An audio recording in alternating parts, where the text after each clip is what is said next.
think of the temperature rising like this, and then there's fluctuations from year to year, depending on whether it's an El Nino or a La Nina year. And when we get the El Nino spike, we set all the temperature records, and the extreme weather events take off around the world.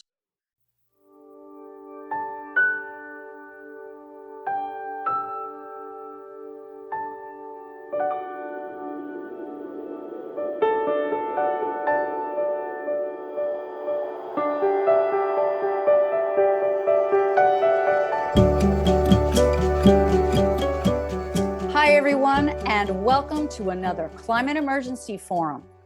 Before we get started, I'm going to ask you to smash that like button. It helps us with the YouTube algorithm. All right, so the more you like the videos, the more other people will get to see it. And if there's something that occurs to you while we're speaking and you think that we're not covering something enough, please go ahead and put it in the comments. And maybe something we'll talk about in the future. We appreciate your feedback. But without further ado, our topic for today is ocean cycles, El Nino and La Nina. And I'm going to guess if, like me, you've been hearing a lot about El Nino. And what the heck is El Nino anyway? First of all, I'm sure you know that this is a Spanish word, and El Nino means the boy, and La Nina means the girl. And really, these are just words. These are words that denote a natural phenomenon that happens.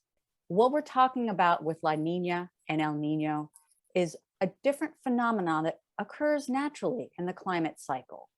So these are basically periodic variations in wind and sea surface temperatures. And hopefully Paul is going to get into the science with you a little bit later on in the show. But if you're like me, it's confusing. How do I remember this? How does it affect me? How can I keep the two of them together? Well, do you remember that book, Men Are From Mars, Women Are From Venus? Because I do. It was a self-help book quite a few years ago, trying to help people stay in their relationship. Well, Mars is the red planet, and red denotes warm. So when you think of El Nino, think about where men are from. Mars, it's red, it's on fire. That means warm. Well, Venus is rather cool by comparison. It's got yellow coloration and white coloration. La Nina, the female denotation of the phenomenon, not in the actual sense, is cooler. And La Nina, as such, is also cooler. These two forces, if you will, go back and forth. It's the swinging of a pendulum. So if you think about it that way, it's really not so hard. Think about it when you're in a room and it gets too warm, you want to turn on the AC, hopefully not too often. Maybe you turn on a ceiling fan to cool. So that, again, is a turning from one to the other. When it's too hot, you want to move towards cold, and then it gets too cold, and then you turn the air off. So those are how they're described. And they basically go back and forth depending upon the currents of the trade winds and the upwelling of the water. So we're thinking of the warm water on the north and southern part of the coast of North and South America and the Pacific Ocean. And the opposite is the same with La Nina. And each of them create their own weather patterns: hot weather, cooler weather, rainy weather, drought. And with climate change, these are getting more extreme. And I'm hoping, Paul, that you can take it from there and explain it to us in much more detail. Yes, thank you, Regina. So the term ENSO, E-N-S-O, stands for El Nino Southern Oscillation. So the El Nino part is really an atmospheric phenomena, and the Southern Oscillation is the response of the ocean. But basically, this is an ocean-driven event, I think, is most likely. The ocean triggers it. We don't know for sure. It's a quasi-periodic cycle. Quasi because it's not, there's a lot of variability in the period. So we're talking about anywhere from 2 to 7 years. Generally, after there's a strong El Nino, then there will be a La Nina, and then another El Nino. It normally cycles back and forth, but not always. It seems that under abrupt climate change, with the greatly warming oceans and stratification of the oceans, that the behavior of the El Nino Southern Oscillation or the ENSO pattern is becoming a bit more erratic. Basically, what happens is warm water on the Western equatorial Pacific pools, and that warm water creates a lot of water vapor in the air and a lot of convection, and the air rises over the West Pacific at the equator. And then that air that rises spreads to the east at elevation, cools down and descends over just off of the coast of South America.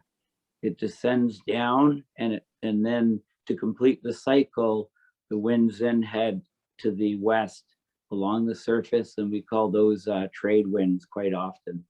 So those winds, when we have the warm ocean on the Western Pacific, equatorial Pacific, we'll get cool water off South America because the water is pushed away from the continent and there's upwelling, and that upwelling water is colder.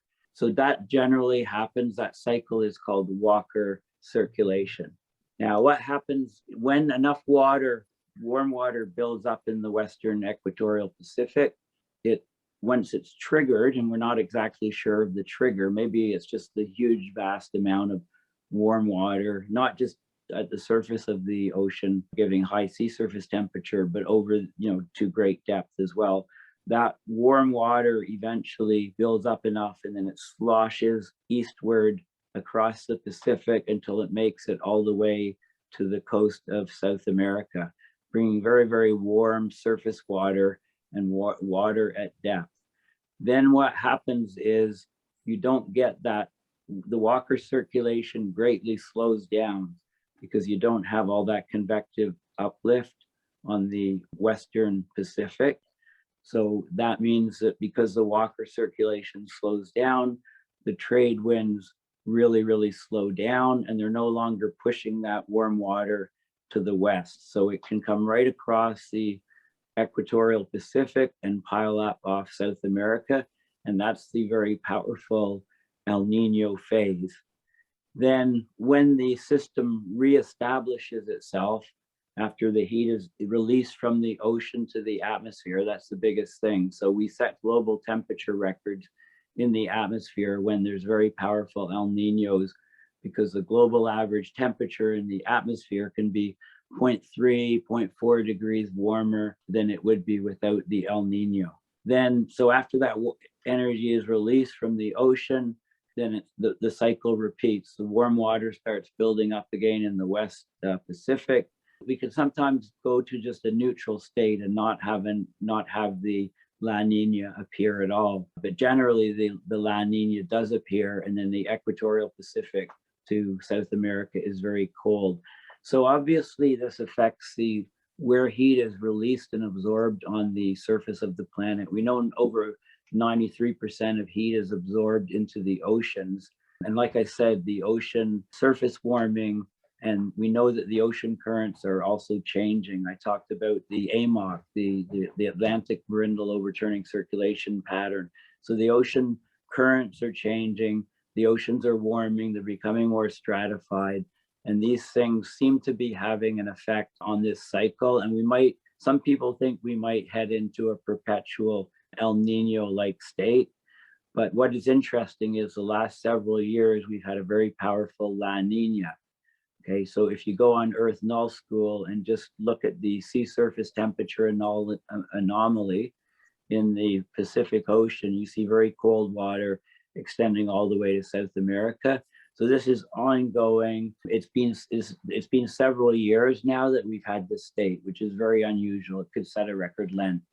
So, there's a lot of interesting research that needs to be done to connect this more, to figure out the details and how it relates to the abrupt climate system change.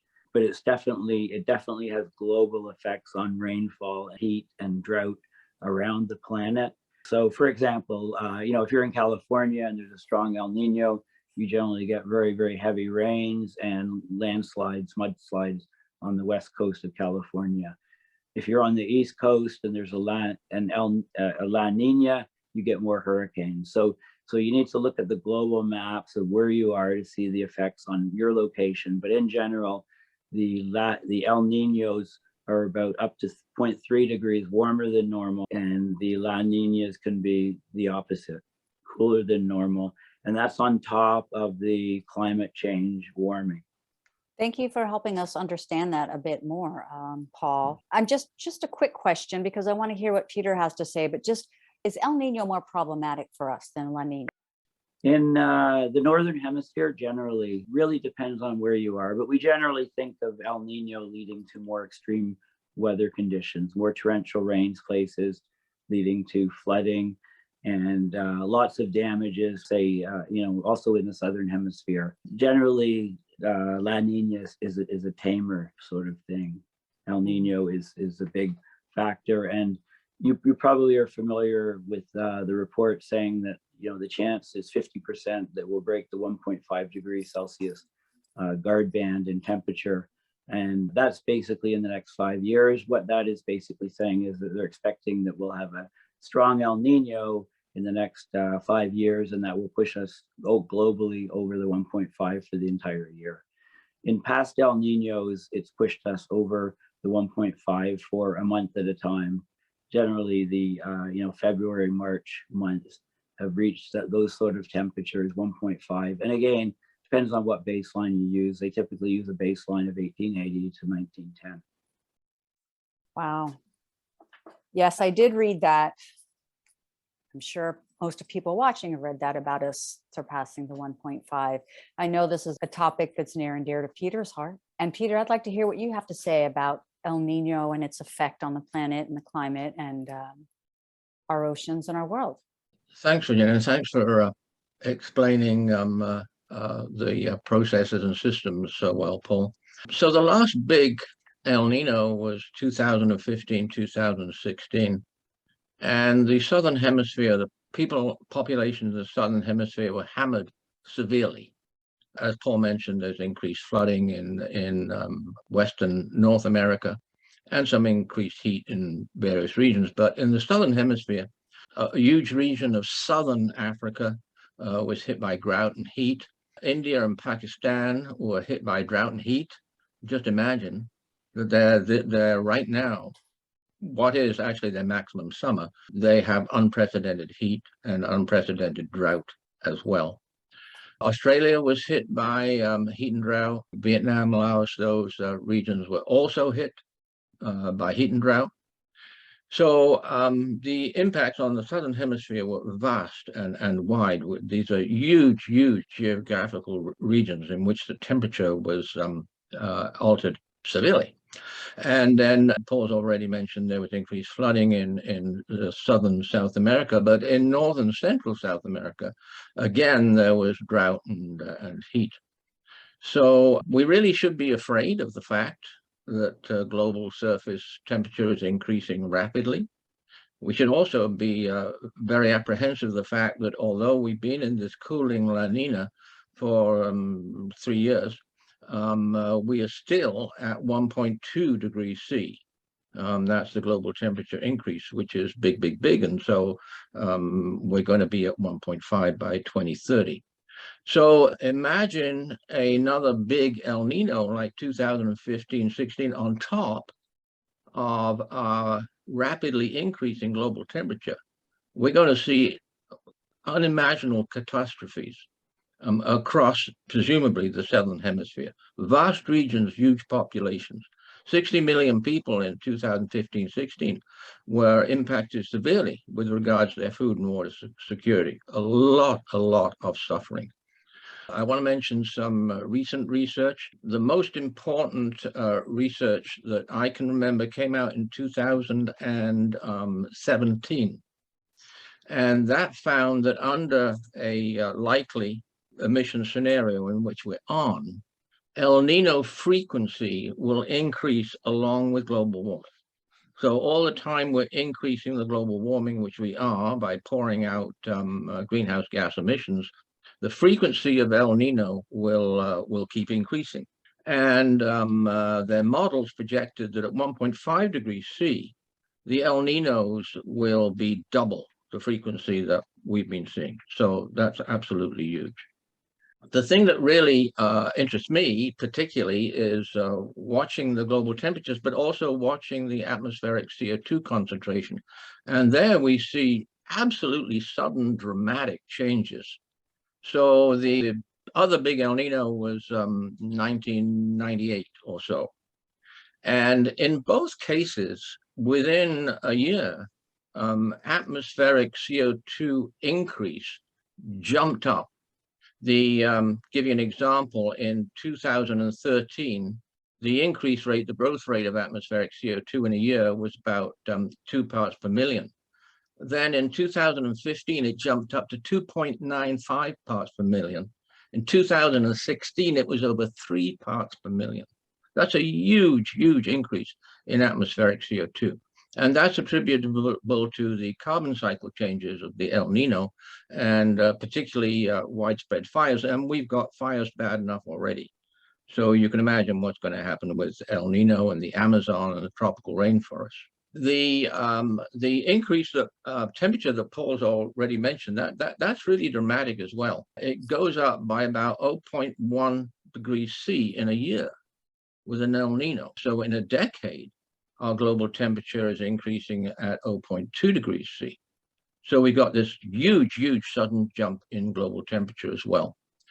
So the record temperature, global temperature increase is still the 2015-16 El Nino, and that was 1.3 degrees C. But the highest temperature ever recorded was recorded in March of 2016 at 1.66 degrees C.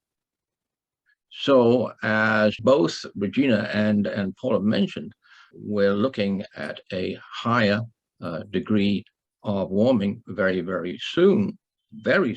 And when this cooling dissipates, then we're going to be back up to an accelerating global temperature increase. And it's truly terrifying to think that there's going to be another very big El Nino. It will be sheer hell, no question. 2015, 2016 was horrible, absolutely horrible. So I guess with that dismal thought, I'll finish. Thank you. Thank you so much, Peter. And thank you for reminding us about the extreme heat that's going on in India and Pakistan. It's really unbelievable. And in one way, it's kind of lucky because apparently the wet bulb temperature kept the heat at a level where there weren't massive deaths. I know that Paul has spoken a lot about wet bulb, and that's something that we'll probably be speaking out a lot more in the future, because it's going to be a very important thing for us to focus on in terms of survival. And I want to turn it back to you, Paul. And this El Nino, La Nina phenomenon, it's really amazing to me that this is occurring in the Pacific, but it affects us worldwide. And, I think this is just a metaphor for how climate change and extreme weather doesn't just stay in one place. It's a worldwide thing. And one quick question I have is, are La Nina and El Nino in a dance together? In other words, do they coordinate, like when El Nino goes this way, La Nina goes that way, and then the other way? Or can it be whacked off balance? Are they in tandem, so to speak? Do they work off of each other? Or can El Nino just run wild? Yes, so I've mentioned that, the general cycle is anywhere from 2 to 7 years. It's quasi-periodic, so somewhat periodic. So you can talk about it like a pendulum or an oscillator, but you'd have to say it's a complex pendulum. So in other words, instead of just a simple pendulum where you have a weight on a string, you have a string and then a weight, and then from that weight, you have another string to another weight. So it's a complex pendulum, and it can have nonlinear behavior and very unusual behavior that is difficult to model. So I would compare it more to that sort of thing, because what we're finding, as Peter mentioned, with climate change, and some of the papers are indicating that we could become more or less stuck in the El Nino type phase and very rarely, if ever, get the La Nina cooling phase. So then the warming of the planet will accelerate. Now, a couple things that very good points that Peter mentioned is when we have a strong El Nino, the global average temperature is higher, the ocean temperatures are higher, and when the oceans are warm, their ability to dissolve gases is reduced. So a warm ocean cannot hold as much CO2. So therefore, there's more in the atmosphere when we measure it. So that's why the rise was about 3 parts per million in 2015, 2016, when we had the last powerful El Nino. That also caused the global temperature records. So when we get the next El Nino on top of the climate change that we've had in the interim since the last strong El Nino, then we're going to blow away records, and the chance of exceeding an entire year being above 1.5 degrees Celsius is very high. Even back in 2015, 2016, we did exceed that 1.5 temperature record in the month of March. Peter said it was 1.66. The other thing that's important that I should note that people have probably forgotten about is that the deniers used to always say there's been no warming since 1998. Remember, for the longest time, they were pushing that idea, no warming since 1998. And this was pushed for a decade, even more, a decade and a half. And then finally, when the 2015, 2016 El Nino came along and blew away the temperature records, that completely quieted and invalidated what the denial people were saying. I don't want to dwell on that, but the 1998 was a very powerful El Nino, one of the strongest up until that point. So one of the problems is, think of the climate, think of the temperature rising like this, and then there's fluctuations from year to year, depending on whether it's an El Nino or a La Nina year. And when we get the El Nino spike, we set all the temperature records, and the extreme weather events take off around the world. So if we start losing the La Nina state, then the temperature rise around the globe will just accelerate that much more. Now, it's not necessary that's going to happen. This present La Nina has been very surprising to the people that study this in great depth, because it has lasted for 2, almost 3 years cooling, and it's very surprising. It's been fairly powerful, but it's very surprising that it's lasted so long. So we need to understand it more, but it's definitely a very impactful phenomena in our climate system. Thank you for that, Paul. So Paul, we've talked about La Nina and El Nino as phenomenon oscillating trend. Is there something in between? Is there something neutral? I think I heard you mention that a bit earlier. Yes. So there is a neutral state, and sometimes instead of a full oscillation from an El Nino to a neutral and then to La Nina, sometimes what happens is there's an El Nino, and then it goes to neutral, and then we can get another El Nino without going into the La Nina condition. So that throws another wrench into the whole system. That's why I don't like to think of it just as a simple oscillation or a pendulum. I describe it more as what a physicist would call a compound pendulum, where you have other strings attached to the normal, what we think is a normal pendulum weight. So it really makes the behavior of the system complex, difficult to model. So the big question is, are these cycles getting more intense with climate change? And is the period of these cycles changing? And are we tending to get more of the El Ninos and less of the La Ninas? And, I would say yes to all of those things. Up until a few years ago, I would have said that it would be very unexpected to get a strong, long duration La Nina, but we've had that in the last few years. So we need to think about this a lot more in the context of other ocean things like the thermohaline circulation and the stratification of the water and things like that. It's all tied together as part of the climate system. Thank you for clarifying that for us, Paul. And Peter, you had also mentioned the idea of, increasing El Ninos.